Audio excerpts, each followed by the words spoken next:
Third grade, today we're going to start assembling our collagraphs. At your seat, you all have a piece of cardboard that looks like this. It may have labels, it may have tape, but none of that stuff really matters. It doesn't have to look clean and beautiful. We're going to be using them to make prints. The first thing you're going to do is you're going to write your name on it. I'm using black Sharpie markers so you can see in my video, but you can use pencil. Third grade and your teacher's initial, make sure you flip it over. And then you're going to use your sketchbook drawing to kind of come up with your idea. Last time you drew about 4 different ideas, whether it be food, landscape, cities, some sort of action thing. I think I'm going to make myself a flower. So what you're going to do is you're going to have access to a bunch of cardboard scraps in a bin at my room. And you can bring them back to your table. And you're going to just start by thinking about your scene. What's at the bottom? Maybe it's grass. I think I'm going to use some yarn for that part. You've got yarn to add to it. We're making a really low relief, so I'm going to start out with the stem. You can draw it if you need to, right on the cardboard, and then cut your pieces out. Since this one's straight, it's not really necessary to have to draw it on like so. Setting it up. Maybe I need a circle of some sort for the center of the flower. I can cut it. Now, if you put your circle there in the middle, you have to travel and cut all the way.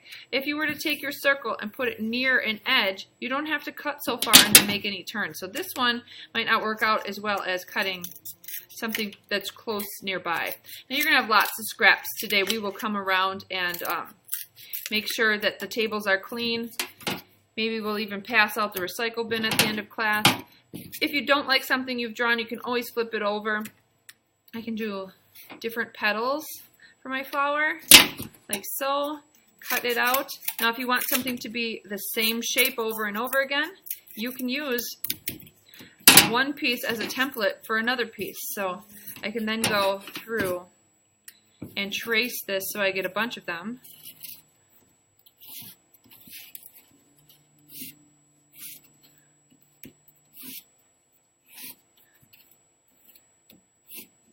This could even be my leaf for my stem, so I'll make one more.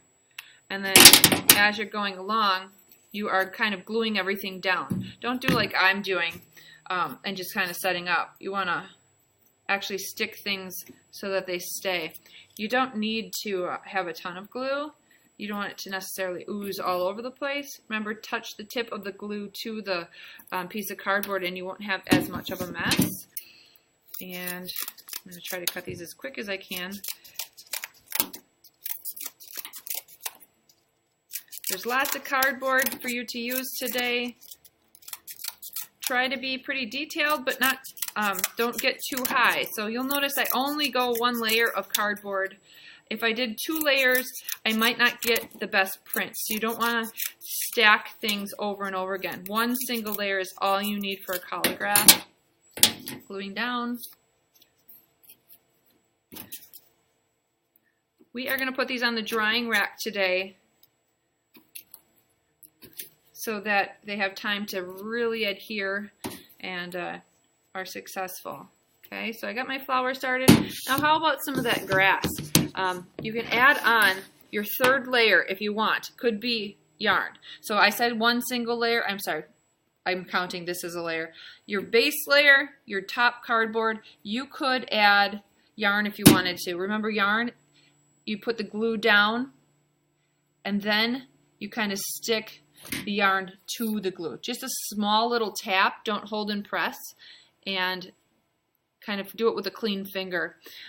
If you want to make grass, you might just put a whole bunch of glue. Grass, it could be onions for a pizza, it could be pieces of cheese, it could be fingers, clouds, whatever you want. To cut yarn, you want to pull it really tight, way back in the jaws of the scissors, and start sticking it down. Okay, so I'm going to continue working on this. You know you have access to do stuff. If you have a question about how you could possibly make something that you've drawn on your drawing and you're not quite sure what would work best, have that discussion with people at your table. You can ask me as I'm walking by. We can give each other suggestions. At the end of class, after you put your project on the drying rack, stop back by the sink and wash all the glue off your fingers if you need to, and make sure your table is cleaned up. Scissors are put back in the basket. Please close your glue, that keeps it from clogging. Remember, turn it to the right. If this is lifted up, it's not closed. And see how I wiped off the tip of the glue? That's a really smart thing to do as well. All right, have fun making collagraphs.